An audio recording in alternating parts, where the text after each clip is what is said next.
반갑습니다.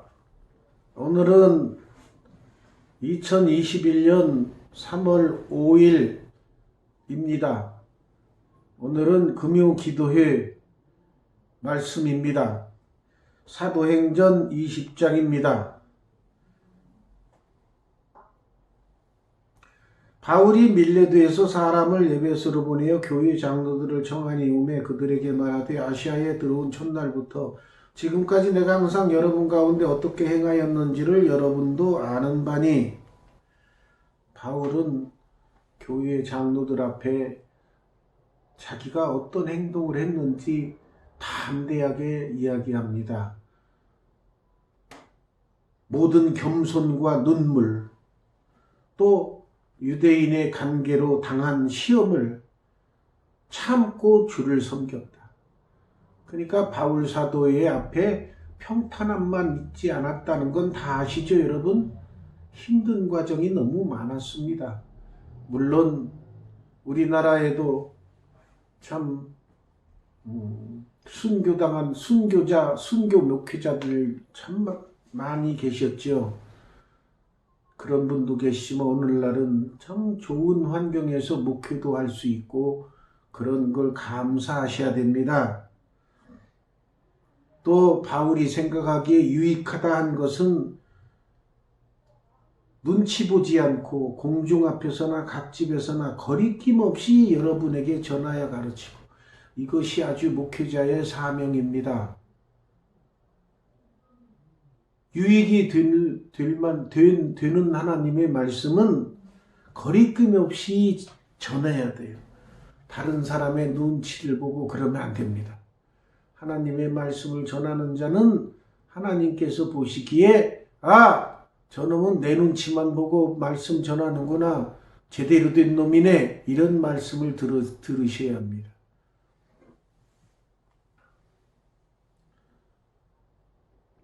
보라, 나는 이제 성령에 매여 예루살렘으로 가는데 거기서 무슨 일을 당할는지 알지 못하노라.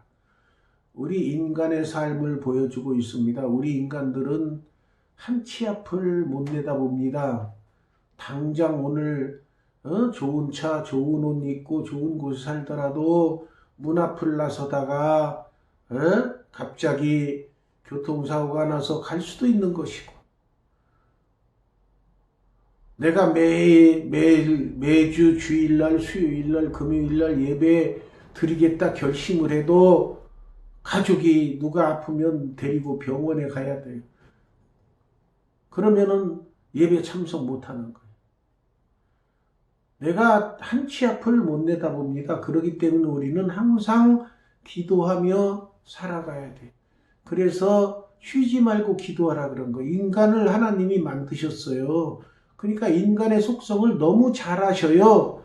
그러니까 인간 이거 만들어 놓고 보니까 시간만 나면, 기회만 나면 지 맘대로 하려고 하다가 엎어지고 곱게지고 하니까 하나님께서 이 인간들 가만 놔두면 안 되겠네.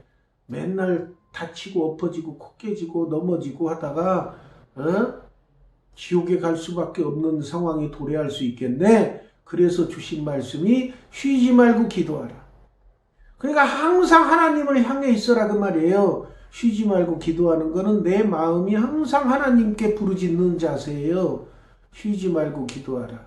어린애기가 쉬지 않고 하는 게 뭐예요? 우는 거야. 우는 거. 어려서 애기 때 갓난애기 때. 갓난애기 때 보면은 참 그거 적응 못하는 엄마들, 또 아빠들, 또 이웃 주민들이 시끄럽다고 막 잠 못 잔다고 괴로워하죠.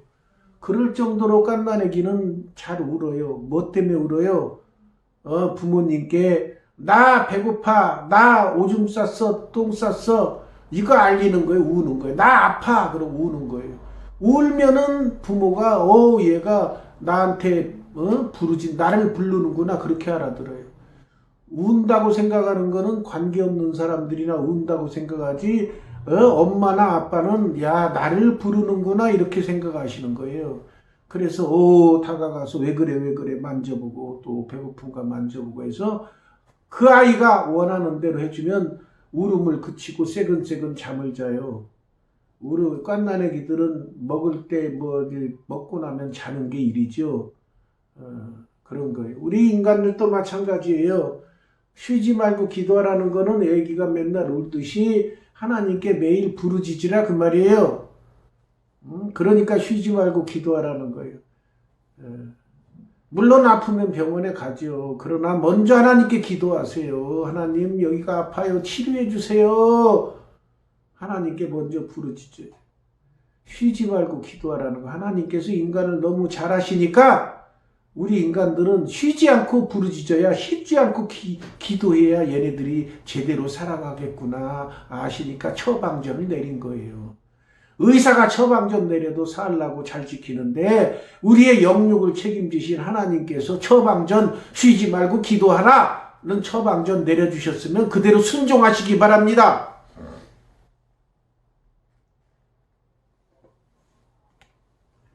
오직 성령이 각성해서 내게 증언하여 결박과 환난이 나를 기다린다 하시. 기도해 보니까 야, 너 거기 가면은 결박당하고 환난이 기다린대. 그러면 보통 사람들은 어떻게 해요? 피하죠. 근데 이 바울은 지금 이제 말씀드리는 거 잘 들어보세요. 내가 달려갈 길과 주 예수께 받은 사명 곧 하나님의 은혜의 복음을 증언하는 일을 마치려 하면은 나의 생명조차 조금도 귀한 것으로 여기지 아니하노라. 사도 바울께서 훌륭한 사도라는 것은 바로 이 장면입니다. 하나님의 복음을 증거하는 데에 생명조차도 아깝지 않다. 이런 자세로 하나님의 명을 순종했기 때문에 이렇게 귀한 성경, 신약 성경을 이렇게 쓰신 거예요. 네? 신약 성경 많이 쓰셨죠. 물론 사도행전은 누가가 썼던가 그럴 겁니다.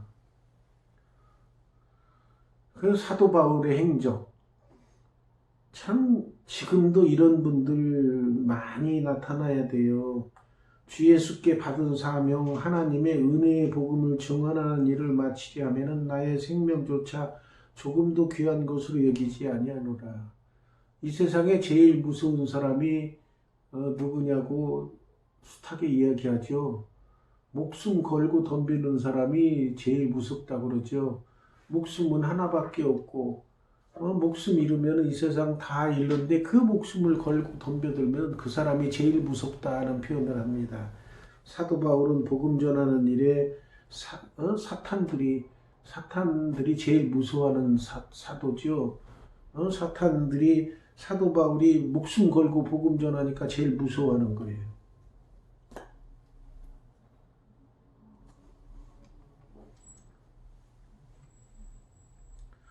이는 내가 꺼리지 않고 하나님의 뜻을 다 여러분에게 전하였습니다.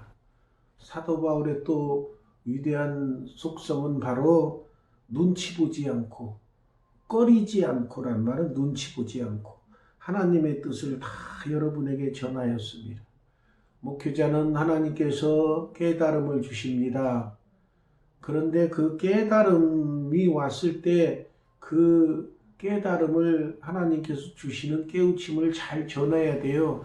눈치 보면서 안 전하고 그러면 안 됩니다. 하나님께서 주신 말씀은 꺼리지 않고 다 전했다. 이것이 사도 바울이 행한 거지만 우리들이 본받아야 할 점입니다. 꺼리지 않고. 여러분은 자기를 위하여 또는 온 양떼를 위하여 삼가라. 성령이 그들 가운데 여러분을 감독자로 삼고 하나님이 자기 피로 사신 교회를 보살피게 하셨느니라. 여기 감독자에는 물론 목사님들 당연히 들어가고 장로님, 권사님도 다 들어갑니다. 장로, 권사를 세운 목적은 뭡니까? 하나님이 자기 피로 사신 교회를 보살피게. 그러니까 교회 보살피라고 세운 거예요. 교회 보살피라고. 그러니까 잘 보살피셔야 됩니다. 딴짓하지 마시고. 내가 떠난 후에 사나운 이리가 여러분에게 들어와서 그 양떼를 아끼지 아니하며. 그러니까 사도 바울이 떠나니까 사나운 일이, 목회자라는 너울을 쓴 일이,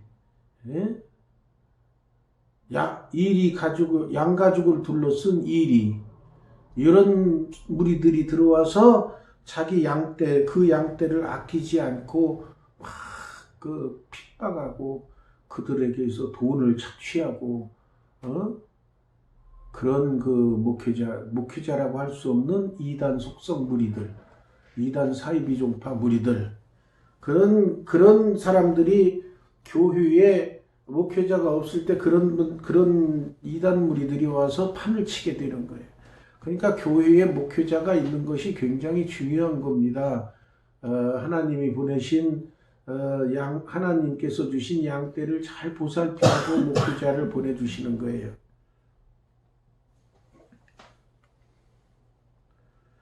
그러므로 여러분이 일깨어 내가 3년이나 밤낮 쉬지 않고 눈물로 각 사람을 훈계하던 것을 기억하라.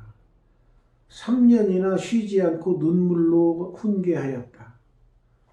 예. 요즘 목회자들은 뭐 3년이 아니라 뭐 10년, 20년 목회를 하고 있지만 사도 바울처럼 돌아다니면서 목회를 하는 사람들은 3년 동안 교인들을 위해서 눈물로 기도하고 훈계하기가 쉬운 건 아니죠. 돌아다니며 복음을 전하는 분이기 때문에.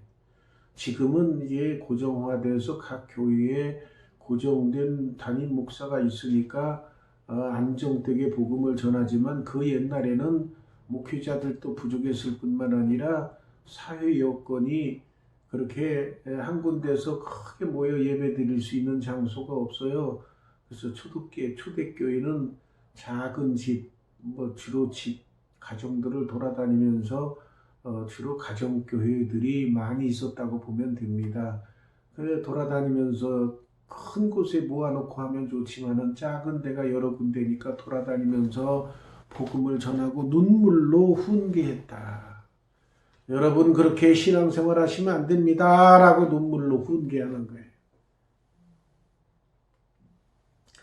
지금 내가 여러분을 주와 및 그 은혜의 말씀에 부탁하노니 그 말씀이 여러분을 능히 든든히 세우사 거룩하게 하심을 입은 모든 자 가운데 기업이 있게 하시리라. 여기 또 나오는 것이 뭐냐? 하나님이 가장 중요하게 생각하시는 말씀, 말씀이 우리를 든든히 세운다 그 말이에요. 말씀이 우리의 영적인 양식입니다. 영적인 양식을 많이 드셔야 든든해집니다. 그렇기 때문에 말씀 묵상하는 것은 무슨 어떤 분들은 말씀을 매일 묵상하세요. 그러면은 무슨 숙제 내줬어? 그러고서 읽는 걸 싫어하는 분들이 계셔요.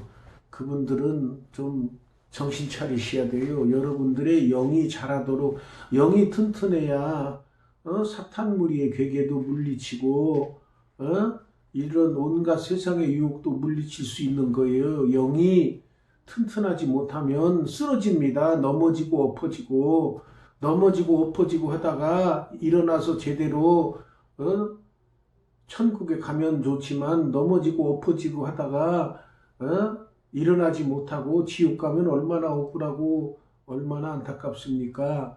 그래서 그것을 예방해 주는 것이 바로 말씀이에요. 요즘 코로나가 변성해가지고 백신을 맞고 있는데 그 백신 역할을 하는 것이 곧 말씀이라는 거예요. 백신이 들어가면 코로나균이 오더라도 싸워서 이기죠. 그러니까 코로나에 안 걸리는 거예요. 그러니까 그 성경 말씀은 바로 영적인 백신이나 마찬가지입니다. 하나님의 말씀을 매일 묵상하고 먹어야 주변에서 세상적인 유혹과 사탄 무리가 주는 병 그런 것들을 물리칠 수 있는 거예요. 말씀이 내 속에 들어와 있어야 사탄 마귀가 주는 그 병적인 요소들을 다 막아낼 수가 있는 겁니다. 그래서 매일 말씀을 먹고 드셔야 돼요. 심지어는 교회 중직자 되시는 분들, 심지어는 목회자들도 하나님의 말씀을 소홀히 하는 경우가 있어요.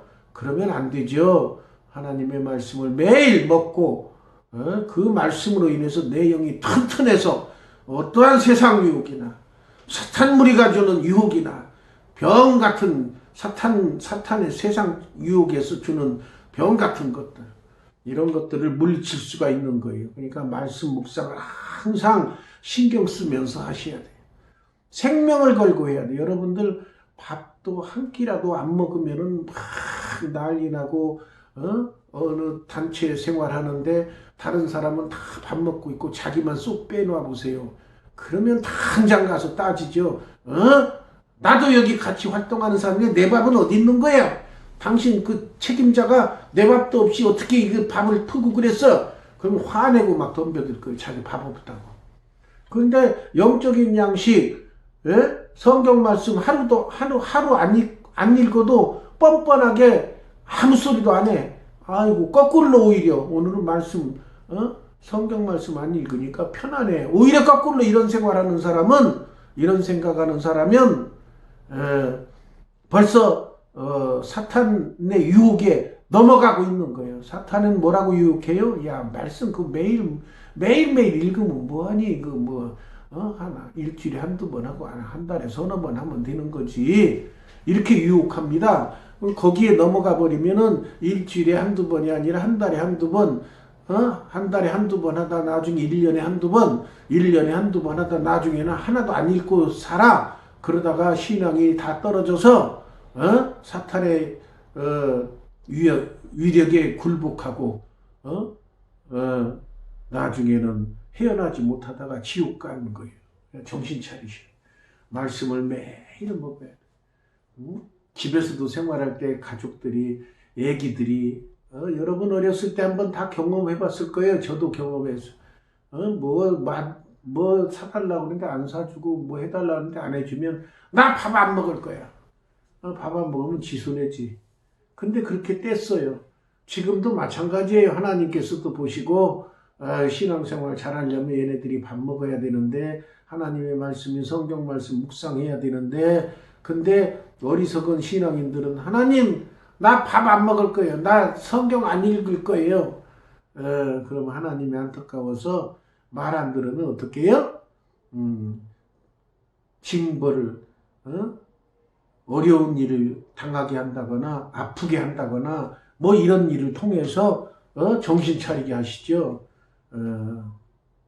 그렇기 때문에 정신 차리고 아프거나 뭐 일이 안 풀리고 가족들이 안 좋은 일이 생기면 깨닫는 사람은 그래도 현명한 사람이에요. 깨닫고서는 야 이거 내가 성경 말씀 묵상 안 하고 그러니까 밥 안 먹었더니 하나님이 밥 먹으라고 나한테 자극하시는구나 깨닫고 바로 성경 말씀 묵상하고 말씀대로 살아가면 그걸 회복시켜 주셔. 근데 멍청한 사람들은 그런 건 줄도 모르고 그냥 안 잊고 버티고 살아. 그러니까 어리석어 얼마나 불쌍해. 사도 바울도 고백하고 있죠. 그 말씀이 여러분을 능히 든든히 세우사 거룩하게 하심을 입은 모든 자 가운데 기업이 있게 하시리라. 뭔가 이루어지는 일들 기업을 있게 하신다고 말씀이. 내가 아무의 은이나 금이나 의복을 탐하지 아니하였고 이게 사도 뿐만이 아니라 모든 지도자들의 덕목이 이거예요. 은이나 금이나 의복을 탐하지 아니하였고 신도시 개발한다고 광명 시흥지구 지정했는데 거기 그 주택공사 옛날 지금 LH죠. 거기 직원들이 그 국토부 장관이 거기 출신이에요. 그러니까 자기 아는 사람 야 거기 시흥 땅 좀 사놔. 내가 다른 얘기는 못해. 내가 이제 장관으로 갈 건데 다른 얘기는 못하겠어. 근데 땅 사놔. 믿고 땅 사놔. 그러니까 오늘 신문 보니까 주민들이 농사 짓고 있는 땅 가서 팔려고 내놓지도 않았는데 주민들한테 와서 농민들한테 와서 제가 여기 꼭 사야 합니다. 저도 농사 짓고 싶어서 사는데 농사 짓게 좀 땅 좀 팔아 주십시오. 비싸게 드리겠습니다. 그러니까 그 사람들은 순진해 가지고 아유 이 사람들이 이제 직장 생활 서울에서 하다가 이제 와서 귀향해서 농사 질 모양이네. 아이고 농민 친구가 하나 늘어나니까 좋으네. 그것도 또 두둑이 준다니까 팔아야지. 그 팔고 봤더니 그 땅에서 농사 짓는 게 아니라 엉뚱한 나무 심어놓고 버티고서는 이따가 지금 딱 발표된 거 보니까 그 신도시 지정돼가지고 땅값이 팍 천정부지로 뛰어버렸어요. 그러니까 그 사람들이 욕하죠. 그놈들이 나한테 와서 농사 짓겠다고 땅 사자고 내가 땅 팔려고도 안 했는데 팔으라고 꼬셔서 농사 짓는다고 그래서 팔았더니 투기하려고 이놈들이 땅 샀구나 그러고 욕하고 그래요. 여러분, 왜 시장 국회의원들이 왜 부패하기 쉽냐? 왜 그러냐 하면은 옛날 문제나 지금이나 똑같아요. 예를 들어서 시장이 아니라 어느 기관의 장만 돼도 지가 목에 힘주고 싶어요. 그래서 다른 사람이 모아서 부탁하면 그래 나 아니면 그거 들어줄 사람이 어디가 있어. 그리고 자기가 그 위치에 있다는 걸 뭔가 자랑하고 싶은 마음이 인간의 본능이야. 내가 무슨 예를 들어 시장이 되면은 다른 사람에서 부탁하기도 하지만은 지가 이렇게 하고 저렇게 하고 이렇게 하고 저렇게 하고 그래서 막 다른 사람에서 부탁하고 그러면은 들어주고 그렇습니다. 그리고 그분들은 와서 또 그래요. 아유 그 자리에 계실 때 좀 편히 좀 봐주세요. 그러면 그래 아유 그래야지 그러면서 인간의 본능으로 자기 지위가 어떻다는 것을 나타내고 싶어요. 내가 시장이면 그래 내가 시장으로서 이런 파워가 있다는 걸 보여주고 싶은 거예요.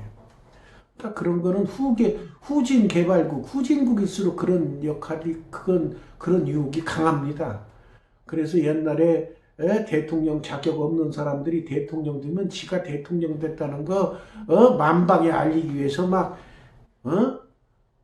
멀쩡하게 있던 대기업을 하나를 때려잡고 지가 내 말 안 들었더니 그놈 당장 절단 났잖아. 니들도 다른 기업들도 정신 차려. 내 말 안 들으면 이 꼴 날 거야. 그러고 그런 지가 대통령이라는 걸 막 내세우려고 속에서 막 그런 막 생각이 넘치는 거예요. 그런 잘못된 생각들이.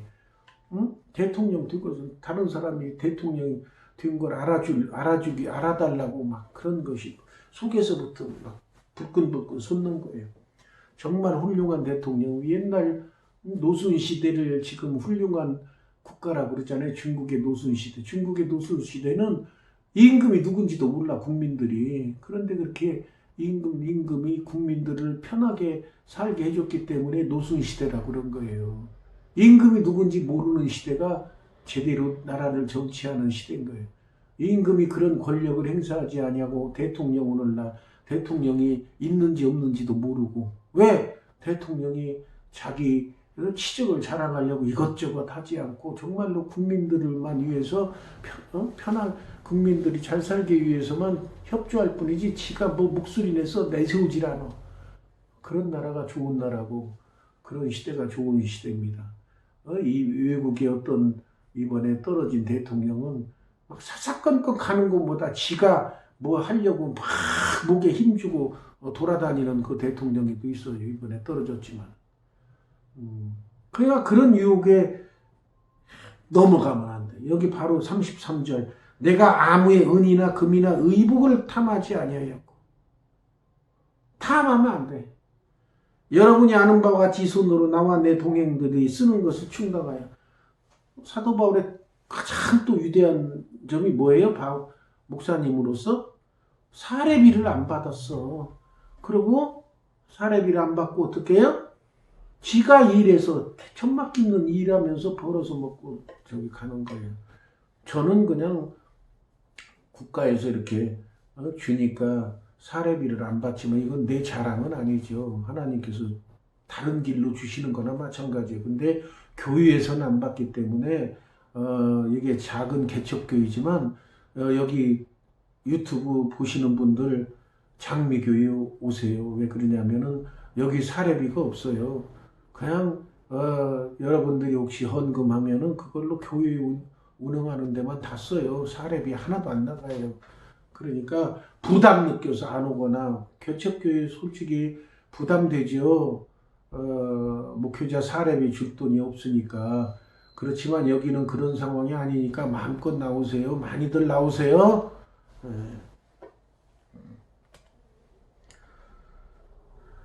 그 다음에 이제 중요한 말씀 또 하셔요.